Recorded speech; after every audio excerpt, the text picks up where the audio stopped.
요한복음 강의 35번째 시간이 되겠습니다.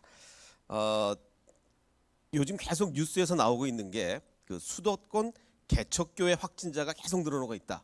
개척교회에서 지금은 오늘 현재는 아마 80명까지 늘어난 걸로 제가 알고 있는데, 그래서 집단 감염이 반복될 수 있으니 질병관리본부에서 종교시설 소모임을 취소하고 연기해달라고 강력하게 이렇게 요청을 했습니다.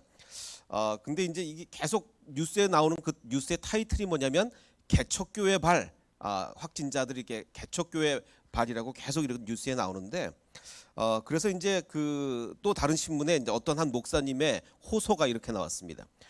개척교회 발 코로나라고 하지 말아달라. 그 이유가 있습니다.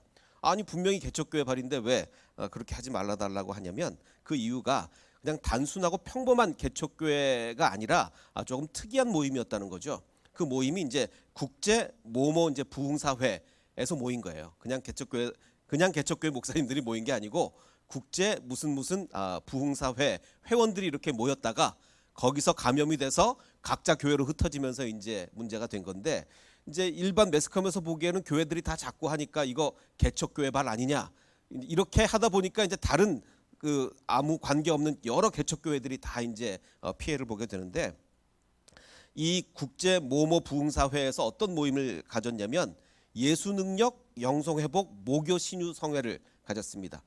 매주 목요일 날 한다는 것 같은데, 그래서 신유 성회라는 게 뭡니까? 그러니까 병 고치는 거 아니에요. 병 고친다고 이제 모여서 이제 신유 성회를 한 거예요. 그래서 그 신문 기사를 이제 그 리포트하신 목사님의 이야기에 의하면 이 모임이 이제 비상식적으로 열광적인 모임이었다. 그래서 굉장히 큰 소리로 기도와 찬양을 막 하게 되고 안수하고 이러다 보니까 전혀 이제 방역 수칙이 지켜지지 않은 거죠. 그래서 이제 거기서 완전히 확산이 되었다. 근데 참 아이러니한 것은 지금 이 집회 이름이 뭡니까? 병을 고친다는 신유 집회예요. 병을 고친다는 신유 집회에 모여서 거기서 코로나가 다 감염돼 버린 거죠. 그래서 이것 때문에 오히려 지금 이게 개척교회 발 코로나다 이렇게 뉴스에 나오는 바람에 오히려 이 선량한, 그래서 상식과 방역 절차를 지키는 다른 개척교회들이 굉장히 큰 피해를 보고 있다 이렇게 이제 주장을 하시면서 제발 이 매스컴에서 좀 잘 알아보고 좀 뉴스를 내달라. 괜히 이거를 개척교회 발이라고 해서 많은 교회들이 지금 피해를 보고 있다는 거죠. 그래서 아직도 좀 이런 일이 계속되고 있는데, 심지어는 이런 것까지 있더라고요. 그 코로나19 극복 기도 대성회. 이게 같이 다 모여서 코로나19를 극복하도록 다 모여서 기도를 하자는 게 이게 어떻게 말이 되는 이야기겠습니까? 그러니까 너무 답답하다 이런 생각이 듭니다. 이 성경을 해석할 때 요한복음에 물론 나와 있죠. 요한복음 우리가 얼마 전에 본 본문, 너희가 내 이름으로 무엇을 구하든지 내가 행하리라. 요한복음 14장이잖아요. 무엇을 구하든지 내가 행하리니 13절에도 그렇고 바로 14절에 또 반복. 내 이름으로 무엇이든지 내게 구하면 내가 행하리라. 그러면 이 구절을 우리가 적용하게 될 때, 아니 예수님의 이름으로 코로나 극복하게 해달라고 주의 이름으로 예수님의 이름으로 모여서 기도하면 되는 거 아니냐? 그러면 코로나 전염뿐만 아니라 아예 뭐 걸린 것도 다 낫고 이러는 거 아니냐? 뭐 이렇게 이제 생각될 수가 있겠죠. 아마 그런 것 때문에 모여서 기도하고 뭐 그랬던 모양인데, 오늘 이걸 좀 더 살펴봐야 될 것 같습니다. 오늘 이제 요한복음 강의 35번째인데 그 제가 33강에서 이제 말씀드린 게 있습니다. 미워하면서 동시에 사랑하는 게 가능하냐? 가능하다고 말씀을 드렸죠. 왜냐하면 미워하는 거는 순전히 감정적인데 우리가 이성적으로 미워하진 않죠. 내가 어떤 사람을 내가 전혀 미운 마음은 없는데 미워야 되겠다 하면서 내 의지를 막 발휘해서 미워하고 이런 건 없습니다. 미워한다는 거는 거의 순전히 감정적인 거예요. 근데 사랑은 뭡니까? 사랑은 그 안에 감정적 요소도 있고, 그 감정적 요소보다 더 큰 요소가 뭡니까? 이성적, 의지적. 사랑해야지. 감정적으로는 사랑이 안 되는데 사랑해야지 하기 때문에 감정으로는 미워하면서 의지적으로는 사랑할 수 있는 이런 게 얼마든지 가능하다고 말씀을 드렸죠. 특히 아가페 사랑일 경우 더 그렇습니다. 자, 그래서 하나님은 죄만 미워하시냐, 죄인까지 미워하시냐? 뭐라 그랬습니까? 하나님은 죄만 미워하시냐? 우리가 죄인은 미워하지 말아야지라고 물론 얘기를 하는데, 사실 하나님은요, 물론 인간들은 뭐 어떻게 우리의 판단은 좀 미약하니까, 근데 절대적 판단을 하고 계신 하나님께서는 죄인까지 미워하십니다. 왜? 제가 말씀드렸잖아요. 하나님은 결코 죄만 지옥에 보내지 않는다 그랬죠. 죄인까지 보내십니다. 죄인까지 지옥에 보내세요. 그래서 시편에 보면 여호와는 의인을 감찰하시고 악인과 폭력을 좋아하는 자들을 마음에 미워하신다 그랬어요. 악인들을 그냥 죄만 미워하시는 게 아니라 이 사람들을 마음에 감정적으로 미워하시는 거예요.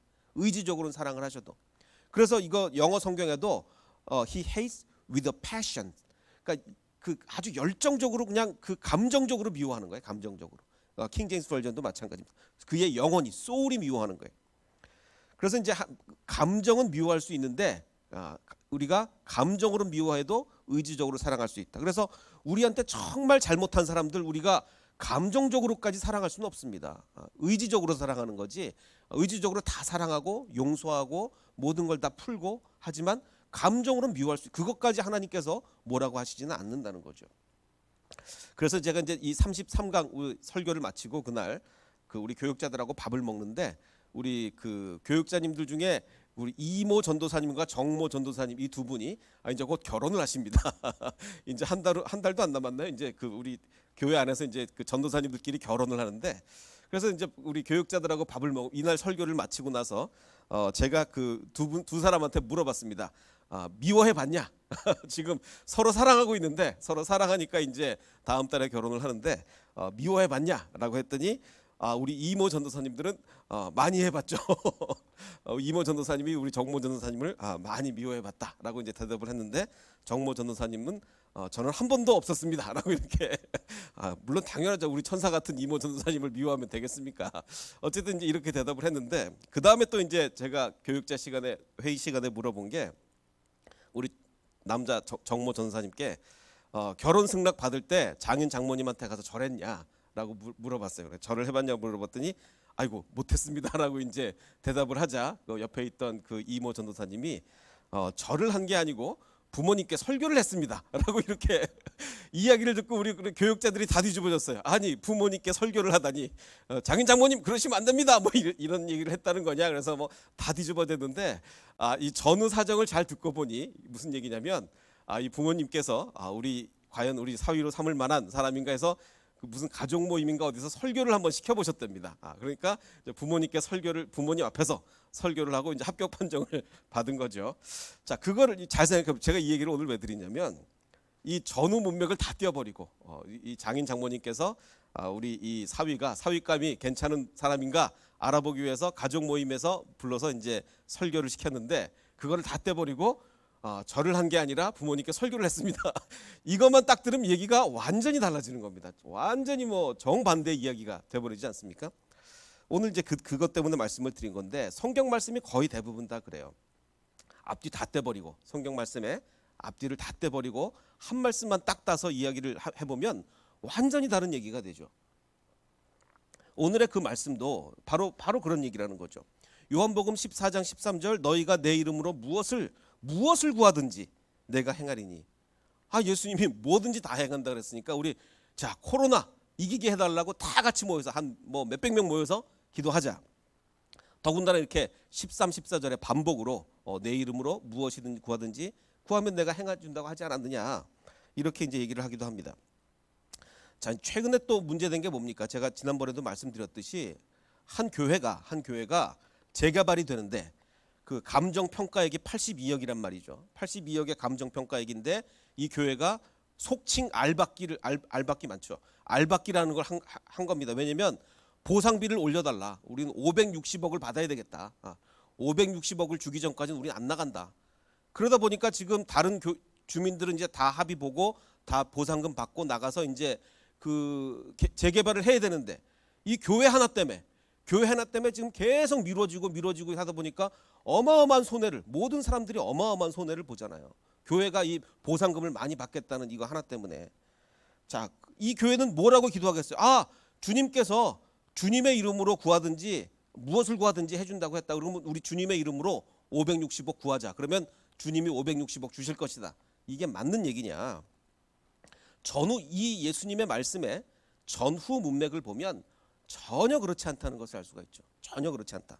전후 문맥이 뭡니까? 지금 13절과 14절의 전후 문맥은 이렇습니다. 그 앞에 나온 얘기는 내가 진실로 진실로 너희에게 이르노니 나를 믿는 자는 내가 하는 일을 그도 할 것이요 또한 그보다 내가 하는 일보다 더 큰 일도 하리니 이는 내가 아버지께로 감이라.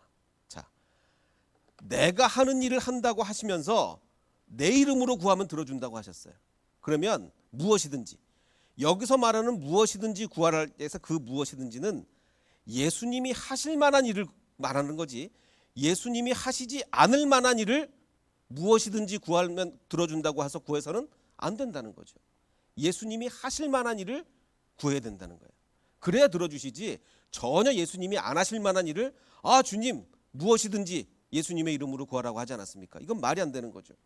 자, 그러면 감정가가 82억인데 560억 달라고 구하는 것은 다른 사람, 엄청나게 많은 사람에게 피해를 입혀가면서, 정말 이 개발이 늦어지면 정말 그 피해라는 게 이게 감당이 안 되는 피해거든요.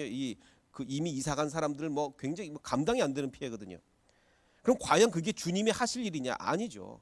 주님은 절대로 그런 일을 하시지 않습니다. 오히려 우리가 좀 손해를 보더라도, 우리가 감정가가 82억인데 70억밖에 못 준다 그래도 우리는 다른 사람에게 피해를 주지 않기 위해서 우리는 빨리 이사를 가자. 이게 주님이 하실 일이지, 어떻게 몇백억을 받겠다고 버티고 사람들에게 피해를 줍니까? 이거는 절대로 주님이 하시는 일이 아닌 거예요. 그보다 큰 일은 더더욱 아니죠. 그래서 이는 무엇을 구하든지 내가 행하리니 이는 아버지로 하여금 아들로 말미암아 영광을 받으시게 하려 함이라. 너희가 내 이름으로 무엇을 구하든지 다 이루어지면 하나님께서 영광을 받지 않겠느냐. 자, 그러면 이 사람들이 이렇게 560억 끝까지 주장하는 게 하나님이 영광 받으실 일입니까? 반대죠. 지금 이것 때문에 막 신문에 나고 사람들이 얼마나 이 교회를 손가락질하고 비방합니까? 교회만 합니까? 하나님을 비방하잖아요. 하나님을. 그러니까 이것은 정말 성경의 성자도 모르는 사람들이 하는 일이다. 어떻게 교회가 이럴 수가 있느냐. 그래서 15절에 너희가 나를 사랑하면 나의 계명을 지키리라. 예수님의 계명을 지켜야죠. 계명을. 그리고 이제 14장 27절에 나오는 이야기, 너무 유명한 이야기도 마찬가지입니다. 우리가 너무나 잘 아는 평안을 너희에게 끼치노니 곧 나의 평안, 예수님의 평안을 너희에게 주노라. 내가 너희에게 주는 것은 세상이 주는 그런 평안이 차원이 다르다. 이렇게 말씀을 하시면서 너희는 마음에 근심하지도 말고 두려워하지도 말라. 우리가 너무 잘 아는 말씀이잖아요. 이것도 역시 마찬가지입니다. 성경은 문맥을 빼놓고 얘기하면 안 됩니다. 어떤 상황, 어떤 문맥에서 나온 말씀인가, 또 어떤 문맥에서 나온 말씀이 오히려 더 은혜가 되는가, 한번 비교해 보도록 하겠습니다. 방금 그러면 지금 우리가 너무나 잘 아는 이 27절 이 말씀이 과연 예수님이 이런 상태에서 하신 말씀인가? 예수님이 휴양지에 가셔가지고 너무너무 좋은 호텔에 딱 묵으시면서 나의 평안을 너에게 끼치노니 곧 나의 평안. 이 휴양지가 얼마나 좋냐. 나의 평안을 너에게 주노라. 너희는 마음에 근심하지도 말고 두려워하지도 말라. 이게 주스 한 잔 드시면서 이런 말씀을 하신 거냐? 아니면 겟세마네 기도, 혹은 그 겟세마네 기도 앞에서 평안을 너에게 끼치노니 곧 나의 평안을 너에게 주노라. 너희는 마음에 근심하지도 말고 두려워하지도 말라. 예수님이 과연 어떤 상황, 어떤 문맥에서 하신 말씀인가를 한번 살펴봐야 되겠습니다. 우리가 잊기 쉬운 게 있습니다. 어떤 걸 잊기 쉽냐면 예수님이 100% 신이자 100% 신이라는 건 우리 늘 잘 기억을 하고 있는데 100% 사람, 100% 인간이었다는 것을 우리는 늘 잘 잊고 맙니다. 그냥 예수님을 무조건 하나님의 아들, 신으로만 생각하지 사람이었다는 생각을 우리는 너무나 잊고 살기가 쉽습니다. 자, 사람이라면 우리에게 모든 사람이 갖고 있는 게 뭡니까? 감정이 있잖아요. 사람이면 감정이 있습니다. 감정이 있는데 예수님의 감정이 주로, 우리는 예수님의 감정, 그러면 제일 먼저 떠올리는 사건이 뭐예요? 성전에서 막 이거 상을 들러 엎고 그 의로운 분노, 의분만 생각, 예수님이 사람이니까 이렇게 막 분을 내셨다, 이렇게 감정이 있었다, 이렇게 생각을 하는데 그것뿐인가? 아니란 말이죠. 인간으로서의 다른 감정도 굉장히 많아. 우리가 느끼는 모든 감정을 사람으로 오셨으니까 예수님은 그 사람으로서의 감정이 있었어요. 없으면 인간으로 오신 게 아닙니다. 그냥 신으로만 오신 거예요. 그것이 우리가 느끼는 모든 감정이 있었기에 예수님도 인간으로 오신 거예요. 자, 우리가 이 사실을 잊으면 예수님의 그 엄청난 고난 극복, 십자가 사건, 이 모든 예수님의 엄청난 고난의 극복이 우리에게 적용이 안 되죠. 하나님의 아들이니까 아주 그냥 편안하게 나 십자가 달리고 올게 뭐 이러고 가셨을 거다. 이렇게 생각을 하면 예수님의 그 고난 극복이 우리한테 적용이 안 되는 거예요. 우리랑 차원이 다른 그냥 예수님은 하나님의 아들, 그냥 아주 편안하게 십자가 지시고 그럼 적용이 안 되는 거죠, 우리한테. 그럼 우리가 어떻게 이거를 잘 살펴봐야 되느냐? 이 겟세마네의 기도가 그 요한복음에는 기록이 안 돼 있다 그랬죠.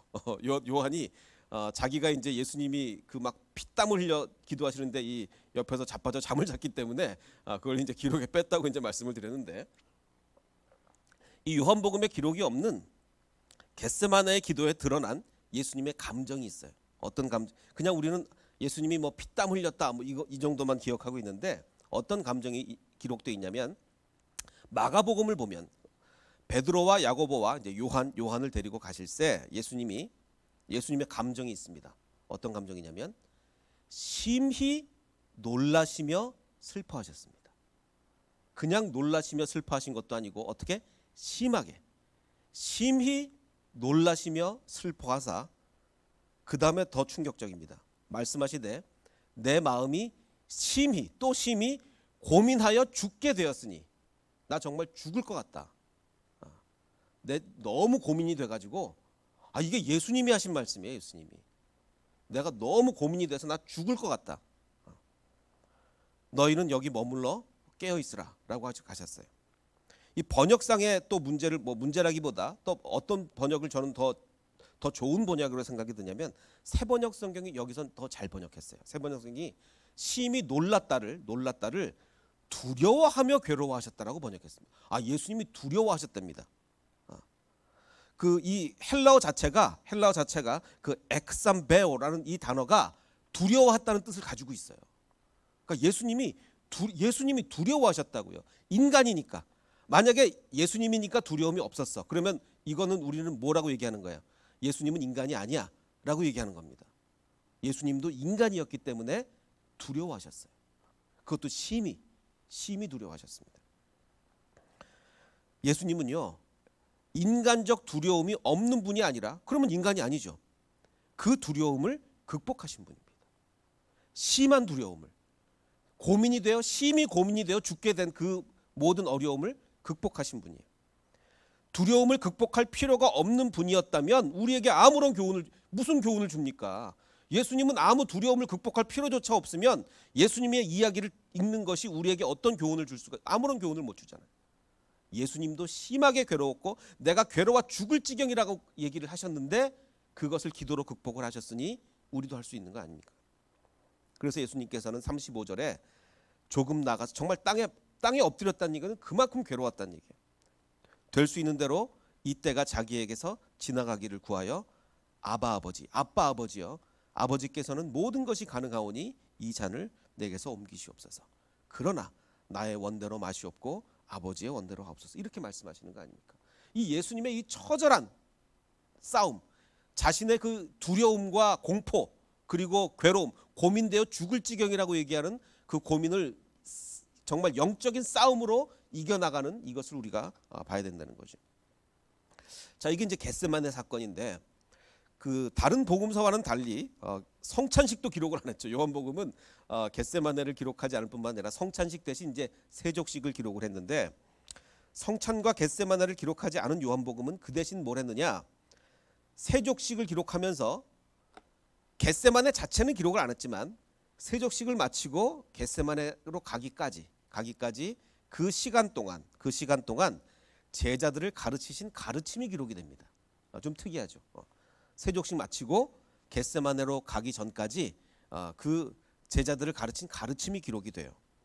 이게 이제 13장부터 16장까지 이제 이어지는 이야기인데, 자, 그러면 그 가르침을 가르치실 때 예수님의 감정이 어땠을까요? 지금 우리 겟세마네 동산에서 지금 예수님의 그 감정이 마가복음에 너무 잘 표현이 되어 있잖아. 내가 지금 두렵다. 내가 지금 고민돼서 죽을 지경이다. 심하게 두렵다. 심하게 고민이 된다. 이 감정을 가지신 상태에서 예수님이 제자들을 가르치신 거예요. 자, 그래서 이 아주 긴 가르침입니다. 그 본문 보면 13장에서 16장까지 이르는 아주 긴 가르침이에요.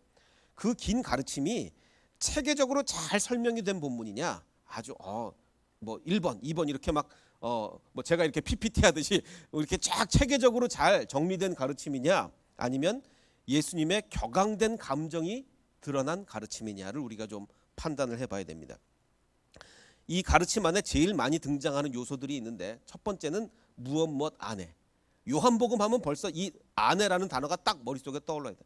뭐뭐 안에 그러면 요한복음입니다. 뭐뭐 안에, 뭐 너희가 내 안에 내가 너희 안에, 계속 안에를 얘기합니다. 그 다음에 사랑을 얘기하죠. 그 다음에 계명과 말씀을 지키는 것. 그리고 내 이름으로 구하라. 내 이름으로 구해라. 이름으로 계속 이제 말씀을 하시는데 이 네 가지 가르침이 이 긴 가르침 안에 계속 반복돼서 나오는데, 자, 그러면 이제 우리가 읽을 때 그냥 성경을 그냥 읽지 말고 이게 지금 예수님은 정말 인류 최고의 교사신데, 역사사상 가장 훌륭한 교사신데 정말 요점 정리를 잘해서 체계적으로 가르치셨냐? 아니면 뭐 이 말씀하셨다 저 말씀하셨다 또 뭐 반복하셨다 막 섞어가지고 막 우왕좌왕 하듯이 막 섞어가지고 말씀하신 거냐를 잘 생각해가면서 본문을 한번 읽어보도록 하겠습니다. 우리 같이 읽어야 될 것 같습니다. 함께. 안 그러면 제가 혼자 계속 읽으면 졸리니까 우리 같이 읽도록 하겠습니다. 함께 읽겠습니다. 내가 아버지 안에 거하고 아버지는 내 안에 계신 것을 내가 믿지 아니하느냐. 너희가 내 이름으로 참 죄송합니다. 제가 요거 번호 표시를 했는데 왜 번호 표시를 했냐면 1번, 2번, 3번, 4번이 나오는데 그 계속 왔다 갔다 나오니까 좀 그 잘 보시라고 이제 제가 말씀 중에도 번호 1, 2, 3, 4를 번호 표시를 했습니다. 다시 한번 읽겠습니다. 내가 아버지 안에 거하고 아버지는 내 안에 계신 것을 내가 믿지 아니하느냐. 너희가 내 이름으로 무엇을 구하든지 내가 행하리니 내 이름으로 무엇이든지 내게 구하면 내가 행하리라. 너희가 나를 사랑하면 나의 계명을 지키리라. 그날에는 내가 아버지 안에 너희가 내 안에 내가 너희 안에 있는 것을 너희가 알리라. 나의 계명을 지키는 자라야 나를 사랑하는 자니 나를 사랑하는 자는 내 아버지께 사랑을 받을 것이요 나도 그를 사랑하여 그에게 나를 나타내리라. 사람이 나를 사랑하면 내 말을 지키리니 내 아버지께서 그를 사랑하실 것이요 나를 사랑하지 아니하는 자는 내 말을 지키지 아니하리니 아버지의 말씀이니라. 보혜사 곧 아버지께서 내 이름으로 보내실 성령 그가 너희에게 모든 것을 가르치고 생각나게 하리라. 나를 사랑하였더라면 내가 아버지께로 감을 기뻐하였으리라. 오직 내가 아버지를 사랑하는 것과 아버지께서 명하신 대로 행하는 것을 세상이 알게 하려 함이로다. 내 안에 거하라. 나도 너희 안에 거하리라. 그가 내 안에 내가 그 안에 거하면 사람이 열매를 많이 맺나니 내 안에 거하지 아니하면 가지처럼 밖에 버려져. 너희가 내 안에 거하고 내 말이 너희 안에 거하면 무엇이든지 원하는 대로 구하라. 그리하면 이루리라. 아버지께서 나를 사랑하신 것 같이 나도 너희를 사랑하였으니 나의 사랑 안에 거하라. 내가 아버지의 계명을 지켜 그의 사랑 안에 거하는 것 같이 너희도 내 계명을 지키면 내 사랑 안에 거하리라. 내가 내 기쁨이 너희 안에 있어 너희 기쁨을 충만하게 하려 함이라. 내 계명은 곧 내가 너희를 사랑한 것 같이 너희도 서로 사랑하라. 사람이 친구를 위하여 자기 목숨을 버리면 이보다 더 큰 사랑이 없나니 내 이름으로 아버지께 무엇을 구하든지 다 받게 하려 함이라. 너희에게 명함은 너희로 서로 사랑하게 함이라. 자, 이런 말씀. 사실 더 있는데 제가 많이 생략을 한 거예요. 지금 여기서 1, 2, 3, 4번. 그러니까 지금 안에 사랑, 계명 말씀을 지키는 거 내 이름으로 구하라. 이게 어떤 형태로 반복이 되냐면 그래서 제가 번호만 쭉 써서 나타내 보면 이렇습니다.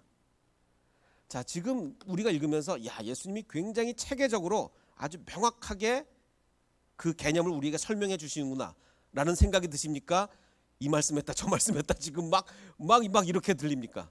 예수님이요. 그 인류 최고의 역사사상 가장 훌륭한 교사이신 예수님이 지금 계속 이 말씀했다 저 말씀했다.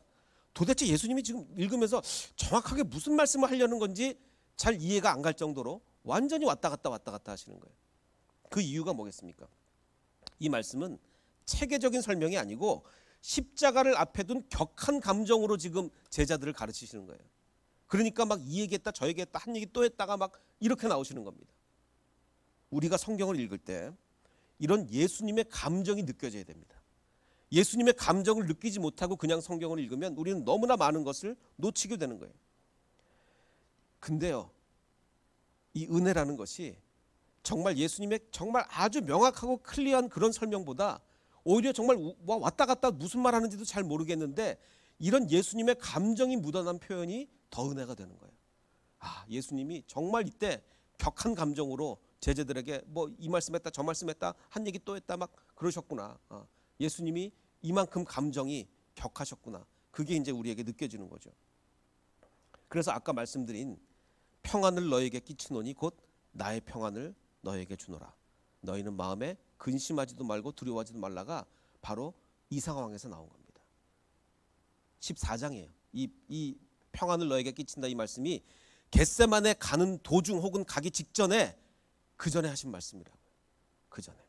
자, 그런데 놀라운 것은 이 말씀을 하실 당시에는 예수님조차 마음이 평안하지 않았어요. 왜? 지금 내가 괴로워 죽을 지경이다. 나 지금 심히 고민이 돼서 나 죽겠다. 라고까지 말씀을 하셨거든요. 그런 상태에서 예수님이 우리에게 뭐라고 말씀하세요? 평안을 너에게 끼치노니 곧 지금 예수님의 마음은 막 고민이 돼서 죽을 지경이에요. 근데 나의 평안을 너에게 준대. 이게 무슨 말입니까? 도대체 심히 놀라시며 슬퍼하사 말씀하시되 내 마음이 심히 고민하여 죽게 되었으니 이 상태에서 나의 평안을 준다는 말씀이 도대체 무슨 말씀입니까? 그것은 지금 내 마음이 이렇지만 이제 내가 겟세마네에 올라가서 기도를 할 건데 곧 기도를 통하여 평안을 얻을 것을 확신하신 상태에서 하신 말씀이라는 거죠. 지금 나도 사람이야. 나도 사람이기 때문에 내가 지금 심히 놀라고 두렵고 심히 슬퍼하고 심히 고민이 돼서 죽을 지경이야. 그런데 내가 분명히 아는 것은 내가 겟세마네에 올라가서 피와 땀을 흘리며 기도한 후에 나는 그 어느 누구도 누릴 수 없는 엄청난 평안을 얻을 거다. 그래서 평안을 얻은 후에 하신 말씀이 아니라 고민되어 죽을 지경인 상태에서 평안을 너에게 끼치노니 곧 나의 평안을 너에게 주노라. 너희는 마음에 근심하지도 말고 두려워하지도 말라. 이 말씀을 하시고 겟세마네로 가신 거예요. 이게 얼마나 놀랍습니까? 이게 얼마나 놀랍습니까? 그러니까 내가 신앙이 있는 사람인데 내가 왜 이렇게 괴롭지? 신앙이 있는 사람인데 내가 왜 이렇게 막 두렵고 떨리지? 사람입니다. 그럼 내 신앙이 잘못된 것? 아닙니다. 신앙이 잘못된 게 아니라 예수님도 그러셨어요. 예수님. 왜? 인간으로 오셨으니까. 그런데 예수님은 분명히 뭘 아셨습니까? 내가 지금 이렇게 두렵고 떨리고 괴로워 죽을 지경인데 겟세마네에 가서 기도한 후에 나는 엄청난 평안을 누릴 것이라는 것을 믿으시고 확실하시고 내 평안을 너에게 준다고 말씀하신 거죠. 이게 정말 놀라운 겁니다. 그리고 이게 은혜인 겁니다. 예수님은 고난이라는 것도 모르고 예수님은 두려움이라는 것도 못 두고 정말 그런 분인데 정말 휴양지에서 호텔에 묵으시면서 내 평안을 이런 분이 아니란 얘기죠. 그 옛날에 그 코미디 프로그램 중에 아마 많이들 아실 겁니다. 웃으면 보기 와요라는 우리 전도사님들 아시나 모르게 아세요? 웃으면 보기 와요? 우리 아마 몰라요? 예, 웃으면 보기 와를 모르다니. 예, 그러니까 이 웃으면 보기 와요의 이 그 위상이라는 것은 이게 바로 웃으면 보기 와요 그 장면인데 개그 콘서트의 한 10배의 위상을 가지고 있었다고 이제 생각하시면 됩니다. 웃으면 보기 와요. 옛날에 저도 봤으니까 TV를 원래 안 보는데 저 옛날에 봤으니까 이게 어마어마한 이 위상을 가진 프로그램인데 저는 이 제목을 너무 잘 지었다고 생각해요. 제목을. 왜냐하면 웃으면 복이 와요와 복이 오면 웃어요가 다르죠. 다릅니다. 웃으면 복이 와요. 웃으면 우리 마음이 행복해져요. 복이 오면 웃는다는 것과 전혀 다른 개념이죠. 예수님이 지금 하신 이 말씀의 의미가 뭡니까? 평안을 너에게 끼치노니 곧 나의 평안을 너에게 주노라. 아직 평안하지 않아. 예수님도 평안하지 않은데 나는 이제 겟세마네에 올라가서 기도할 거야. 그 후에는 완전히 평안을 얻을 거야. 그런 나의 평안을 너에게 준다라고 말씀하시는 거예요. 그래서 정리하면 예수님께서는 심히 놀라시며 슬퍼하신 상태에서 나의 평안을 너에게 주노라라고 선언하신 후 기도를 통해 스스로 평안을 이루어 가신 거죠. 이게 참으로 놀라운 겁니다. 그리고 오늘 마지막으로 15장 그 참포도나무 그거에 대한 이야기만 하고 더 마치겠습니다. 15장 1절에 보면 너무나 유명한 이야기죠. 나는 참 포도나무요 내 아버지는 농부다라고 얘기하고 있습니다. 왜 그냥 포도나무라고 안 하고 왜 참 포도나무라고 했을까? 그것은 이제 구약에서 그 이유를 찾을 수가 있는데 그 예레미야서를 보면 이런 얘기가 있습니다. 하나님께서 말씀하시기를 이스라엘에 대해서 말씀하시기를 내가 너 이스라엘을 순전한 참 종자 곧 귀한 포도나무로 심은 내가 너희를 창조하고 이럴 때는 참으로 귀하고 순전한 포도나무로 창조를 하고 심었는데 너희가 내게 대하여 이방 포도나무의 악한 가지가 되면 어찌미냐라고 이제 하나님이 말씀하고 계신 거예요. 이방이라는 것을 스트레인지 아니면 에일리언 이렇게 표현을 했는데 영어 성경은 내가 너희를 지을 때는 정말 순전하고 좋은 포도나무로 지었는데 이렇게 되다니라고 이제 하나님이 말씀하신 겁니다. 여기에 대해서 예수님께서는 옛날에 이스라엘은 그랬지만 나는 참 포도나무다. 참 포도나무다라고 말씀하시면서 내 아버지는 농부라. 무릇 내게 붙어 있어 열매를 맺지 아니하는 가지는 아버지께서 그것을 제하여 버리고 무릇 열매를 맺는 가지는 더 열매를 맺게 하려 하여 그것을 깨끗하게 하시느니라. 이 말씀 역시 아까 말씀드렸듯이 아마도 세족식을 마치고 겟세만으로 동산으로 가는 길에 하신 말씀 같기 때문에 가는 길에 포도밭이 있거든요. 아마 그 포도밭을 보시고 야 내가 참 포도나무고 너희는 가지다 이런 말씀을 하셨을 겁니다. 자, 그런데 참으로 안타까운 것은 내가 포도나무고 너희가 가지니까 나한테 잘 붙어 있으라라고 하신 그 말씀을 듣고서 베드로와 제자들은 십자가 사건 때 다 흩어지고 말게 되는 거죠. 3절을 보면 이렇습니다. 너희는 내가 일러준 말로 이미 깨끗하여졌으니 내 아내라고 나오면 무조건 어느 복음이라고요? 요한복음입니다. 내 아내 요한복음입니다. 내 안에 거하라 나도 너희 안에 거하리라. 가지가 포도나무에 붙어있지 아니하면 스스로 열매를 맺을 수 없음 같이 너희도 내 안에 있지 아니하면 그러하리라. 나는 포도나무요 너희는 가지라. 그가 내 안에 내가 그 안에 거하면 사람이 열매를 많이 맺나니 나를 떠나서는 너희가 아무것도 할 수 없습니다.